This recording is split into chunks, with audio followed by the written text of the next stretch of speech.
Bravo à la Guinée qui prend son destin en main en disposant difficilement de la Gambie grâce à Agibou Camara. Le Sili national prend donc la deuxième place du groupe C derrière le Sénégal déjà qualifié. Regardez, Abidjan by Night, c'est the place to be pour être au cœur de la CAN et goûter le sucre, le miel de la plus belle compétition de football. Allez, je vais me reprendre. On va tout débriefer et se projeter aussi sur la journée de demain. Bienvenue dans ce tam-tam parleur qui accueille Brakissa, un nouvel invité. Il s'agit d'Issouf Koné. Bonjour Issouf. Bonjour. Alors vous êtes ancien international burkinabé tout comme Madou, mais nous y reviendrons tout à l'heure, tout au cours de l'émission, pour parler de votre parcours. Eh ben, la Guinée a pris son destin en main. Brakissa, on va voir ce qui s'est passé. On va aller à l'essentiel. Allez, retour au stade de Yamoussoukro, Charles Konombani, avec ce match. Que se passe-t-il, Madou, dans ce match Guinée-Gambie? C'était fermé jusqu'à cette action lumineuse. On l'a dit, il fallait jouer vite, ça c'était la première condition.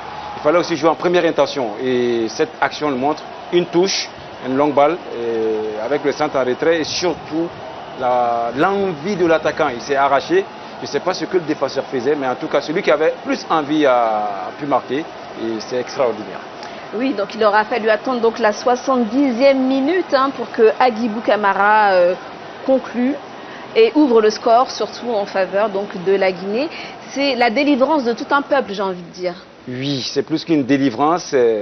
On a même l'impression que c'était un ouf de soulagement pour l'entraîneur et pour toute la Guinée. C'est mieux que ça arrive à ce moment précis. Henri, ça a été long, mais ils ont fait le job. Oui, c'est l'essentiel. Ils ont été efficaces. Ils ont pu obtenir ces 3 points à l'arrache, sans doute. Mais l'essentiel était là. Beaucoup de détermination, de débrousse d'énergie de la part de cette formation guinéenne qui s'est remise en cause en seconde période. Et Agibou Camara qui en voulait plus, qui accompagnait beaucoup plus les actions offensives. Et il faut encore saluer le jeu, le déploiement offensif sur les côtés, le travail de Morgan Guilavoki sur cette action, le joueur du RC Lens qui ne s'est pas posé de questions. Madou l'a dit, jeu en première intention, en toute spontanéité, en toute instantanéité, ce qui a fait la différence. Agibou Camara libère la Guinée, c'est le héros du Sili national et évidemment, il est au micro de Karim Baldé. Et la première réaction va à l'homme du match, évidemment, Agibou Camara avec ce beau trophée. Agibou, quel but, et c'est un but tellement crucial, celui de la qualification de la Guinée pour les 8e de finale. Quelle émotion! Quelle émotion! Ce match, on a décidé de gagner ce match parce qu'on sait très bien l'année dernière, on s'est fait éliminer par la Gambie. Et puis, notre continent, ils étaient mécontents de nous. Donc cette fois-ci, on s'est croisé la Gambie, donc on a décidé de gagner ce match.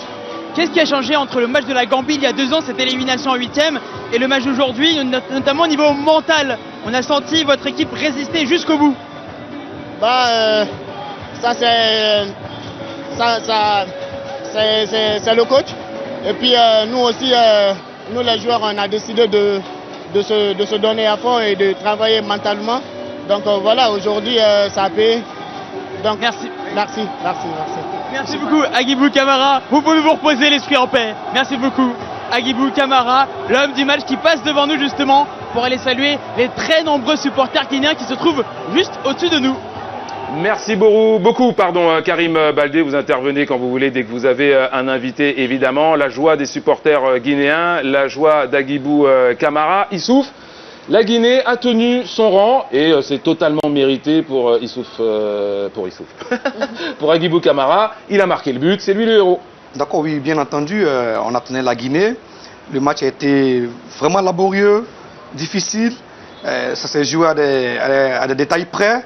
Mais les Guinéens avaient plus d'abnégation, avaient plus envie. Et au final, ils récupèrent les 3 points. En tout cas, félicitations à la Guinée. Et c'est vraiment dommage pour les Gambiens, qui ont une très très belle équipe.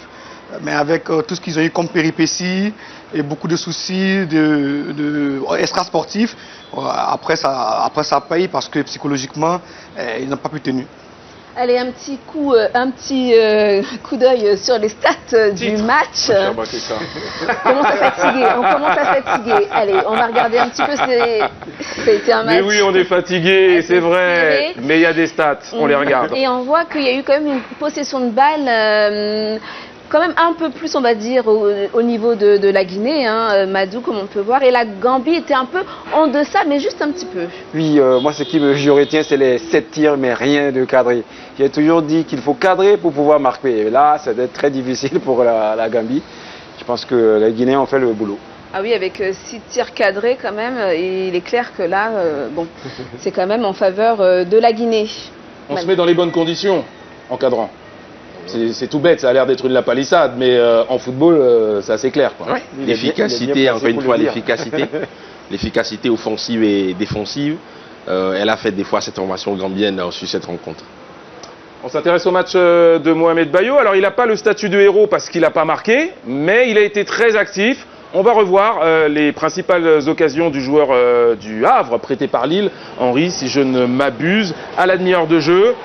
Il va toucher le poteau, il souffle. C'est le bon geste, c'est ce qu'il fallait faire. Oui, il fait tout ce qu'il faut, il a le bon geste, le bon positionnement du corps, mais la réussite n'était pas au rendez-vous. Ça arrive, c'est aussi ça le football. Et comme l'avait relevé Madou, c'était proche de ce qu'avait fait Lamine Camara. Une autre opportunité pour Mohamed Bayo. Et encore un poteau, il est maudit. Il va falloir renforcer certaines conditions dans les prières ou en tout cas dans les invocations parce il que n'est pas verni. Hein. il n'est pas c'est de la verni. précipitation, qu'est-ce que c'est? Ou alors c'est Là, de la maladresse? Il a été alerte, je pense qu'au dernier moment, il a mis le pied trop en dessous du ballon et ça a donné cette trajectoire. C'était la bonne course. Après, c'est quand même bien pour la Guinée de pouvoir compter sur un Bayo qui est actif, qui se montre, qui prend des responsabilités en l'absence de Guirassy. Guirassy, on l'espère, pour le Sili national, va bientôt revenir. C'est pas une information, mais c'est un souhait pour le football, hein, tout simplement. Ça veut dire que cette équipe de Guinée, elle est dans son rôle d'outsider. On le verra tout à l'heure, on va tout vous expliquer, mais elle a du répondant. Ouais. Elle a une grosse panoplie, elle a plusieurs facettes. Et Kaba Diarra peut s'appuyer sur ces différents éléments pour avancer dans cette compétition avec la Guinée. En tout cas, la Guinée va avancer masquée, la va tous prodéo, comme le disent les latins, dans cette compétition. Oui, ils vont avancer masqués parce que la Guinée, entre guillemets, ne fait pas partie des favoris dans cette compétition. Outsider, qui doit pouvoir confirmer son statut parce que était éliminé en huitième de finale lors de la dernière CAN. Là, les objectifs sont clairs pour les hommes de Kaba Diarra, aller chercher une place dans le dernier carré et il va falloir compter sur ces deux cadors, notamment Mohamed Bayo et Serhou Guirassy. Et justement, écoutons Mohamed Bayo. Réaction joyeuse cette fois-ci avec Mohamed Bayo, l'attaquant du Sili national. Mohamed, deuxième victoire en 2 matchs, ça tranche avec une édition 2022 décevante. Qu'est-ce qui a changé depuis notamment le 8e face à la Gambie il y a 2 ans? Je pense qu'on s'est remis en question, il y a eu beaucoup de travail, beaucoup de sacrifices. Et aujourd'hui, on récolte le résultat et on passe le tour. On va peut-être passer ce tour, donc on est très content. Mais il reste encore du chemin, il faut travailler encore parce que c'est pas fini, mais on est sur la bonne voie. Et sur le match de ce soir, ça a mis quand même du temps à se mettre en place, mais finalement en deuxième période, on a senti que vous êtes resté sur votre même ligne de conduite et ça vous a permis de marquer ce fameux but qui a fait la différence. Ouais, on n'a pas dérogé à notre règle. Ça, je pense que ça se passait bien.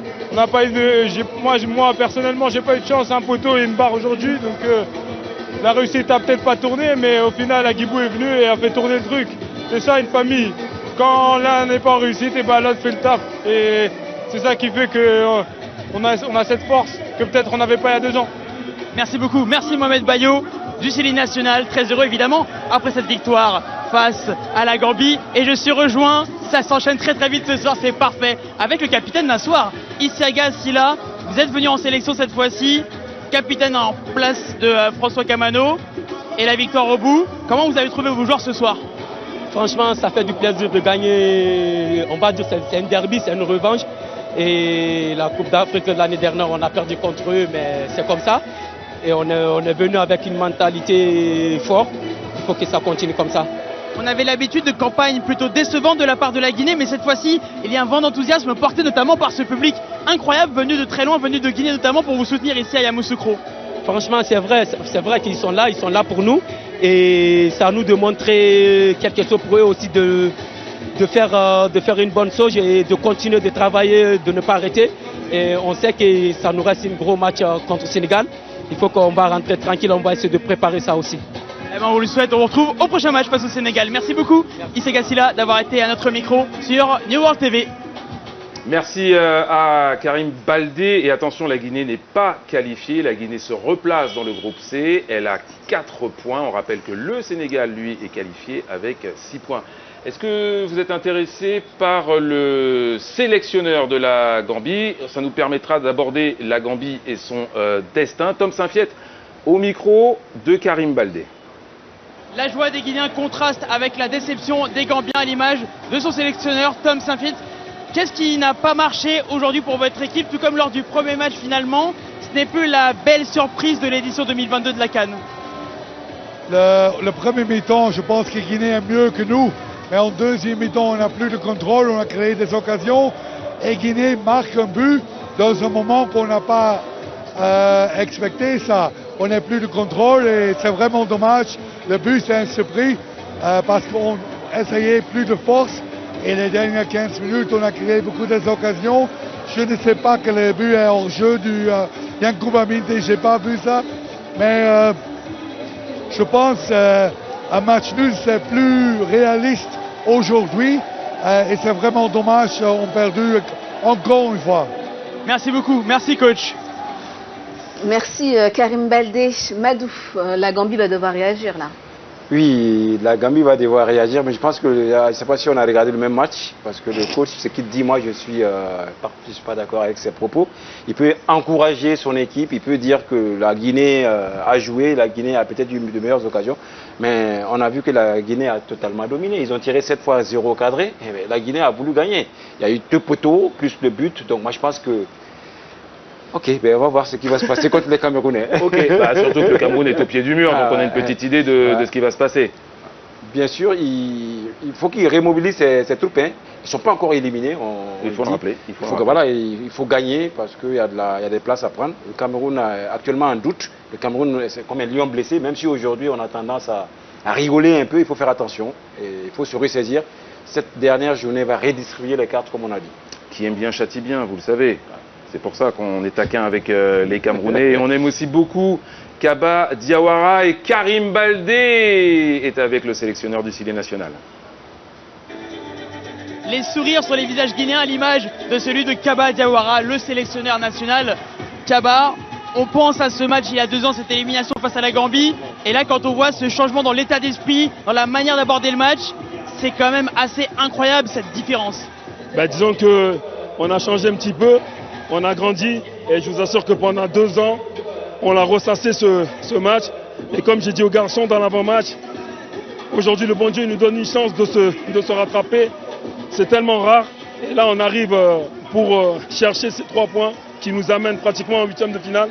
Donc là on se donne le droit d'aborder cette finale de groupe contre le voisin sénégalais sous les meilleurs auspices. Vous n'avez presque plus de voix, coach. Ça veut dire vraiment qu'il y a eu de l'intensité, y compris sur le banc. J'ai vu lors des dernières minutes sur le banc, quand les Gambiens poussaient, que justement, il fallait que tous les joueurs et vous-même soyez derrière les 11 joueurs sur le terrain. Exactement. On parle de famille, on parle de cohésion. Ça fait 2 ans qu'on ressasse les mêmes mots. Mais là, on voit que ce n'est pas que des mots. On a joué un premier match à 10 face au Grand Cameroun. Donc, on a tenu. Et là, on a gagné à 11 contre 11. Moi, j'ai plus de voix vraiment, mais je pense que ça vaut le coup parce qu'avec 4 points, on va pouvoir se reposer un petit peu. Bon, petite passée et le match contre le Sénégal qui arrive. Ouais, il y a un gros derby pour nous. Merci Kaba. Merci beaucoup. C'était donc Kaba Diawara, ici au micro de New World TV après cette victoire de la Guinée face à la Gambie. Merci Karim Baldé pour toutes ces interviews qui nous aident aussi à décrypter la rencontre. Henri Akodo, ça fait plaisir de voir Kaba Diawara comme ça, même s'il n'a plus de voix, on est content pour lui et content pour la Guinée. Oui, ça devient une récurrence chez Kaba Diawara. Beaucoup d'énergie, beaucoup de dynamisme sur le banc. Ça se transmet aux joueurs aussi, ça, hein, Madou. Clairement, moi j'ai vu plusieurs de ces causeries d'avant-match à la télé. Il est très impliqué, très concentré et il diffuse cette énergie, ce dynamisme, cette fougue, cette détermination, cette abnégation à ces joueurs. Et ça tient la route pour l'instant. Je pense que Kaba Diawara, il est dans son rôle et il fera tout pour que son équipe puisse jouer dans de très bonnes dispositions dans cette Coupe d'Afrique des Nations. Je pense que Basile l'a dit la dernière fois, lors du premier match, il avait un masque. Basile a dit attention, il n'est pas très serein. Ouais. On a vu le résultat. Ouais. Aujourd'hui, avant le match, Basile a dit ah, aujourd'hui il est bien Kaba. Ben, on a vu le résultat aussi, ils ont gagné. Maintenant, moi, ce que j'ai retenu dans son discours, c'est que ils avaient envie de se rattraper parce que ce que la Gambie les a fait lors de la dernière CAN, tous ceux qui sont passés, ils en ont parlé. Donc même s'ils n'ont pas évoqué ça au départ, pour ne pas se tromper d'objectif, ça les a vraiment servi de fumier pour pouvoir gagner ce soir. De fumier. Ah, vous insultez personne. Allez, la conclusion, les amis, de ce match entre la Guinée et la Gambie, c'est que le Sili national prend son destin en main et il le fallait, car plus tôt dans l'après-midi, le Sénégal a terrassé les Lions indomptables. Issouf, est-ce que vous avez vu ce match? On le revoit. Le Sénégal qui prend ses responsabilités dès la 16e minute. Ismaïla Sarr débloque la situation pour le champion d'Afrique. Oui, c'est de bon augure. Le Sénégal a une très très belle équipe, une équipe qui est en place, assez structurée. Bon, nous ne sommes pas étonnés parce que ça fait déjà quand même un bon bout de temps que ces athlètes-là, ils jouent ensemble avec le coach qu'ils ont. Voilà, il n'y a pas de raison que le Sénégal ne se retrouve pas là. Le break est pas tardif, mais il intervient à la 71e minute avec Habib Diallo, bien placé. Et en plus, en deuxième rideau, il y avait Sadio Mané. Sadio Mané. On est fatigué. L'excellent Sadio Mané. Comme je disais tout à l'heure, c'est de bon augure, même si après, par derrière, le Cameroun essaie un tout petit peu d'éteindre la belle victoire du Sénégal. Mais je pense que juste après, le Sénégal se remobilise. Et voilà. Et c'est Sadio Mané, hein, c'est un symbole. Vous avez vu le but de Jean-Charles Castelletto. Madou, qu'est-ce qu'il y a? Je veux qu'il regarde un peu le déplacement de Sadio Mané. Tous les défenseurs camerounais étaient omnubilés par le ballon, ils ont oublié l'adversaire. Sadio Mané, il a fait un appel, un contre-appel, décroche, centre en retrait, c'est imparable. C'est la touche du grand joueur. Ouais. Moi, je voulais que tu reviennes un peu sur la course de l'attaquant. Oui, mais Sadio Mané, il fait une course, comme je dis très souvent, à la Cavani. Ils ont pratiquement la même façon de jouer. Il sent le ballon venir. Par derrière, il sait que tous les défenseurs seront arrivés vers le ballon. Il sort par derrière tranquillement en retrait. Il la met au fond avec classe. Ça, c'est à montrer dans les écoles de foot. Ah oui, c'est incroyable. Après, il faut quand même souligner les successions d'erreurs de cette défense camerounaise dans cette rencontre. Beaucoup d'atermoiements, beaucoup de largesse défensive et surtout, ils se sont montrés amorphes sur le coup. Par exemple, sur le premier but, vous avez vu la sortie de Onana. Il n'était pas exemple de tout reproche. Le second but également. Quand on voit que Ivan Neyou s'est arrêté de jouer alors que l'action continue, je me dis franchement... Sur ce but-là, moi je suis défenseur, je vais faire la même course. On nous apprend ça, hein, mais on est tous partis pour contrer le tireur. Aspiré par le ballon. Aspiré par le ballon, c'est systématique chez nous. Et c'est pour ça que je l'ai interpellé. Là, il a cassé, il a levé la main déjà, tu ne peux pas le voir. Après, je parle beaucoup plus du si premier j'ai compris, but, les deux premiers buts, je peux comprendre. Mais sur le quatrième et le troisième, quand moi j'ai regardé, après je me suis rendu compte, mais pourquoi tous les quatre, c'est comme ça, on est attiré par le ballon. Ça va, on vous dérange pas? Non, on prend plaisir, les analyses, le décryptage. Vous avez vu comment Madou Dossama est allé chercher son ami Issouf Koné pour nous expliquer. Madou, il pourrait présenter l'émission. Il est au centre de formation. Les amis, qu'est-ce qui se passe dans ce groupe C? Il y a eu 2 matchs. Ça chamboule, des rebondissements. Le Sénégal est le deuxième qualifié de cette compétition, puisque vous le verrez tout à l'heure, le Cap-Vert a aussi 6 points. La Guinée se replace avec 4 points. Le Cameroun est encore en embuscade. La Gambie ne compte que 0 points, mais on l'a dit, elle n'est pas éliminée. Avant de passer au groupe B, les amis, petite question rapide. Quid maintenant du Cameroun? Issouf. C'est vous, Issouf, hein? Oui. Issouf. Non, oui, le Cameroun c'est vrai que le Cameroun a un ballottage, mais nous savons tous qui est le Cameroun. Comme on le dit, les lions amaigris, mais il n'est pas devenu chat pour autant. Je pense que le Cameroun va rebondir contre la Guinée, une Guinée qui est un tout petit peu déphasée. Et je pense tout naturellement que le Cameroun finira par se qualifier. Oh, Madou, vous partagez l'avis d'Issouf? Moi, je suis un peu dubitatif par rapport à ce que le Cameroun va montrer, parce que quand on se retrouve comme ça, Est-ce qu'ils ne vont pas imploser de l'intérieur? Est-ce que quelque chose ne va pas se passer parce qu'il y a trop de problèmes? Après, la meilleure façon de gérer tous ces problèmes, c'est de gagner déjà les 3 points pour être à 4 et voir la suite. Mais ils n'ont pas leur destin en main, c'est la difficulté de leur situation, mais c'est quand même le Cameroun. C'est vrai ce que dit Madou, ça sent la crise au Cameroun, hein, vraiment. Vraiment, il peut se passer des choses, il peut y avoir du remous dans la tanière. Ouais. Ils traversent des vents contraires en ce moment, des trous d'air. Après, quand je regarde la mine déconfite, désabusée de Rigobert Song à la fin de cette rencontre, je me dis, est-ce qu'il serait en mesure de pouvoir remobiliser sa troupe, de les rameuter, de les rassénérer, de les rassurer avant cette rencontre face à la Gambie? Je ne suis pas certain parce que je sais très bien que dans les vestiaires, ça va toncer. Il y aura la terrible gueulante du président, ça vient le taux, comme toujours, les mêmes éléments de langage. Mais après, est-ce que ça suffit pour faire la différence face à la Gambie au 3e match, quand on sait que la récupération comptera beaucoup pour pouvoir bien jouer dans ce match? Cette canne, elle est sucrée, elle est mielleuse. Allez, le match de 14h et le premier qualifié pour le deuxième tour, c'est le Cap-Vert qui a battu le Mozambique. On va regarder ce qui s'est passé. Tout d'abord, un coup franc, Issouf Juninesque pour ceux qui ont la référence Brésil, Olympique Lyonnais, bébé, magnifique, ancien joueur de Manchester United. Oui, bien sûr, je pense qu'il doit avoir l'esprit juninien en lui, et c'est pas évident. En tout cas, le gardien n'avait pas l'esprit Thomas Kono. La suite avec Ryan Mendes qui va profiter des largesses de la défense. Le capitaine Ryan Mendes qui double la mise, ça fait 2-0. Madou, opportuniste, il est à l'affût. Il est très intelligent, c'est lui qui sonne le pressing. Hein. Et là, il a tenté tout seul, il a eu le mérite de croire. Mais c'était la journée porte ouverte. Porte ouverte, ça continue. C'était la fête avec cette lourde frappe signée Kevin Pina. Et hop, ils sont en 8e de finale, les premiers qualifiés. Bravo à eux. Brakistan va faire le point sur le classement de ce groupe B.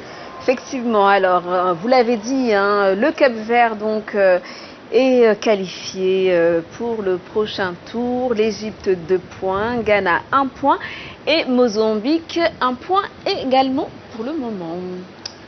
Égypte, Ghana, vous le sentez comment là? Ça va être un petit peu chaud. Le Ghana a l'air en ballottage défavorable. On rappelle quand même que les pharaons d'Égypte ont perdu hier Mohamed Salah pour combien de temps? Minimum 3 semaines. Ouais, donc ça va être compliqué. Je crois, hein. Si c'est un problème musculaire, élongation, c'est 3 semaines minimum. Alors? Ça va être chaud contre le Ghana. Quand on voit ce classement, on a l'impression qu'on s'est trompé de poule. Non, c'est la CAN de la Côte d'Ivoire. C'est Zooté, comme on le dit. Donc il va falloir gagner au moins 3 points. L'Égypte est en ballottage favorable. Merci, Madou. Après, allez-y. Très vite, très rapidement. Encore une fois, le Ghana va rencontrer l'équipe réputée apparemment la plus faible dans cette poule. Une pièce sur le Ghana? Clairement. Issouf? Oui, je pense que le Ghana se qualifiera tranquillement et assez aisément. Ok. Et on va s'intéresser donc un peu plus à Issouf Koné qui nous a rejoint pour ce tam-tam parleur. Issouf Koné, dites-moi, vous êtes ancien international burkinabé, on l'a dit, et vous avez même participé à une CAN, c'était celle de 2010. Comment vous l'avez vécu brièvement? Oh, la CAN, pour un footballeur, pour un jeune Africain, c'est la meilleure espérance qu'il soit. Participer à la CAN et redorer les couleurs de son pays. Il n'y a pas mieux. C'est ce que je souhaite à tout athlète, à tout jeune footballeur. C'est vraiment une très belle expérience. Et aujourd'hui, vous êtes donc directeur sportif de l'association des clubs de Yamoussoukro. En quoi consistent, en quelques mots, vos activités? Oh, je m'occupe du recrutement, de l'organisation sportive du club. Voilà, j'essaie tant bien qu'aimal de trouver des clubs partenaires, de trouver tous les moyens, de mettre tout ce qui est structuré en place, voilà, pour la bonne marche du club. Comment vous la vivez, cette Coupe d'Afrique des Nations dans votre pays de naissance? Oui, étant ivoirien de naissance, comme on le dit, c'est la meilleure CAN, la meilleure CAN qu'il soit. depuis l'organisation de la CAN. Et j'en suis bien entendu fier, En toute modestie. bien sûr. Et j'en suis fier. Mais ce qui est frappant, c'est qu'aujourd'hui, il y a un nivellement vers le haut.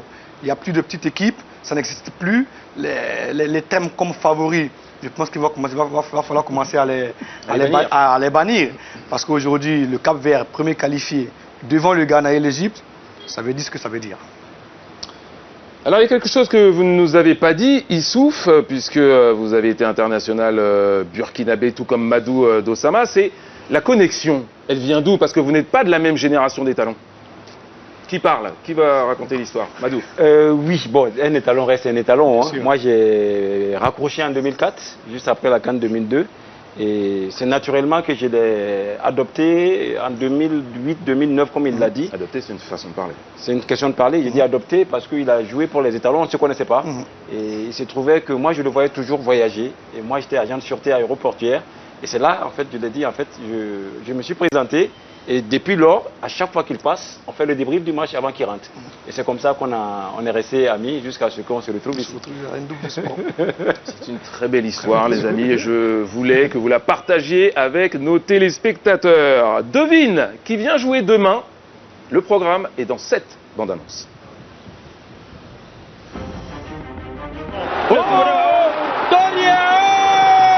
Les forces mentales, psychologiques d'un groupe doivent être là. Si on n'a pas cette force psychologique, on n'a rien à faire dans ce tournoi-là.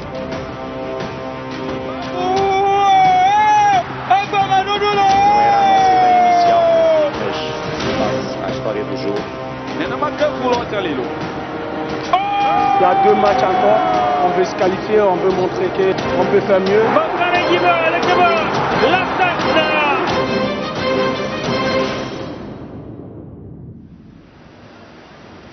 Alors messieurs, vous avez les affiches de demain. Quel match va particulièrement vous intéresser? On va commencer par Henri. Naturellement, la grosse affiche de Bouaké, elle s'annonce haletante, palpitante entre l'Algérie et le Burkina Faso. L'Algérie qui a démarré timidement avec un match nul face à l'Angola. Djamel Belmadi qui est sous pression. Il est italien Belmadi. Je vous charrie, Il y a des éléments pour faire la différence. Riyad Mahrez. Il me cherche. Nabil Bentaleb. Encore. Attention, Henri. Après, il va falloir mettre les choses en place pour battre le Burkina parce que le Burkina est très solide. Pour faire quoi? Auréolé, sans doute pas sa belle victoire sa victoire arrachée face à la Mauritanie. Attention à l'équipe qui va encaisser la première fois dans cette rencontre. Issouf. J'ai une petite idée. Oui, moi aussi. Je pense que c'est la même. Algérie-Burkina. Et Madou, sans surprise. Bien sûr, Algérie-Burkina. Alors, on va s'intéresser à ce match, Algérie-Burkina. Selon vous, qu'est-ce que les Burkinabés vont devoir faire et mettre en œuvre pour pouvoir justement affronter les Algériens et l'Algérie donc de Djamel Belmadi, Issouf? Oh, je pense que la première des choses, il va d'abord falloir gagner. C'est le maître mot. Et je pense que les garçons, ils ont les moyens pour, on a les joueurs pour, et on a l'envie et l'abnégation. C'est vrai qu'en face, on a l'Algérie qui est une grosse écurie. Mais je pense que si on voit les statistiques, les 3-4 derniers matchs, le Burkina s'en est bien sorti. Et petite info justement à ce sujet, l'Algérie n'a plus gagné de match de CAN depuis sa victoire en 2019, soit 4 matchs sans victoire jusqu'à présent. Qu'est-ce que ça vous inspire, Madou? Oui, ce sont des statistiques, mais moi, cette équipe de l'Algérie, elle est redoutable. À chaque fois, l'équipe nous a créé des problèmes au moment clé. Mais aujourd'hui, c'est l'Algérie qui est en difficulté, ce n'est pas le Burkina, parce qu'on a déjà 3 points. Et je pense qu'il y a même des contentions entre ces deux équipes-là. Coupe du Monde, éliminatoire, Blida, c'était chaud. Ils n'ont pas oublié. Bansé, il me l'aura toujours rappelé. On n'a pas oublié.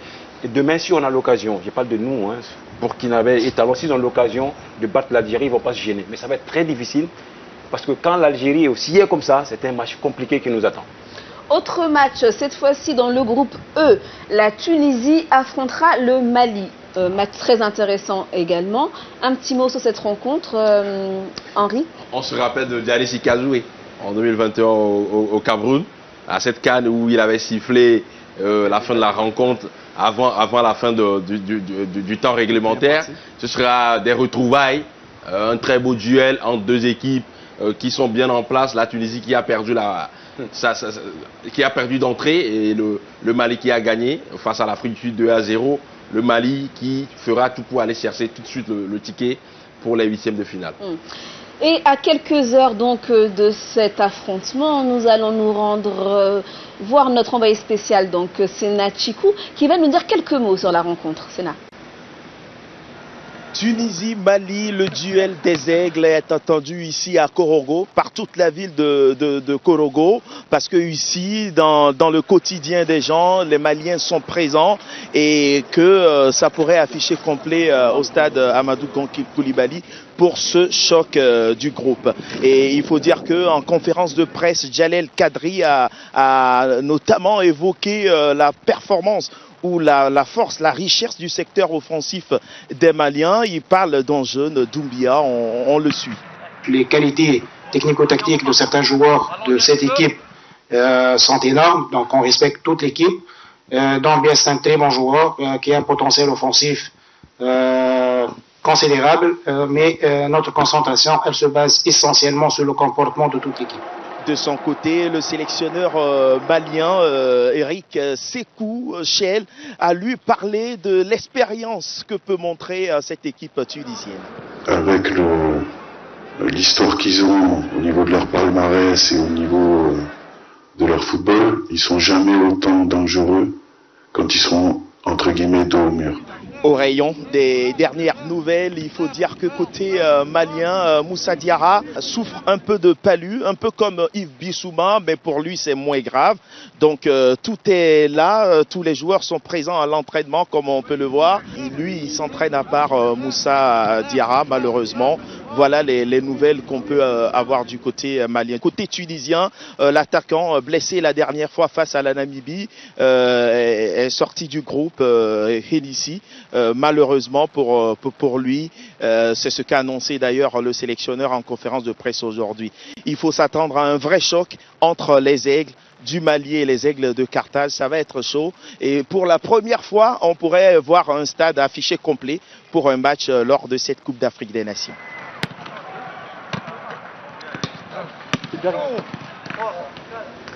Alors, aujourd'hui c'était la confrontation entre les deux lions. Demain, nous aurons la confrontation entre les deux aigles.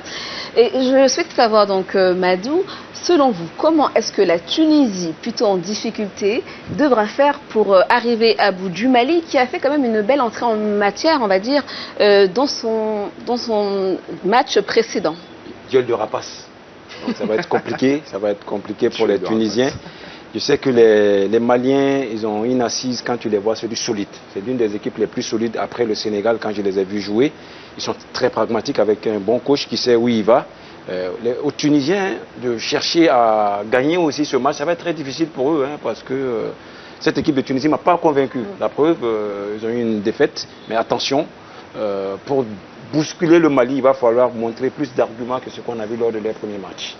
Et on remercie Sena Chikou et son équipe de choc, une équipe qui adore aller à Korogo. Donc là, ils vivent leur meilleure vie et j'ai beaucoup aimé les aigles contre les aigles. Et vous le savez, en football, les aigles restent avec les aigles. C'est l'heure de s'amuser, de se moquer, de rigoler. Vous le savez, tout ce qui fait le buzz, les vidéos, Internet, tous les réseaux sociaux, c'est le gbéré, ça va gbérétiser.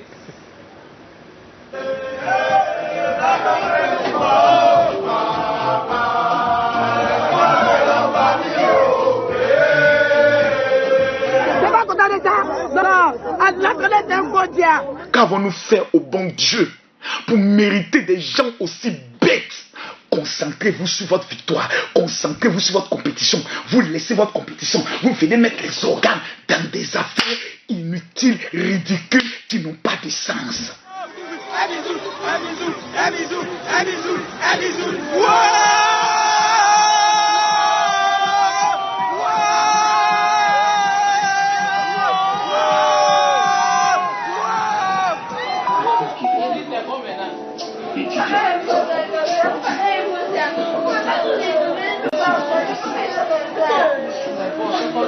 Bonne arrivée. Ça fait 40 ans, moi je regarde ça.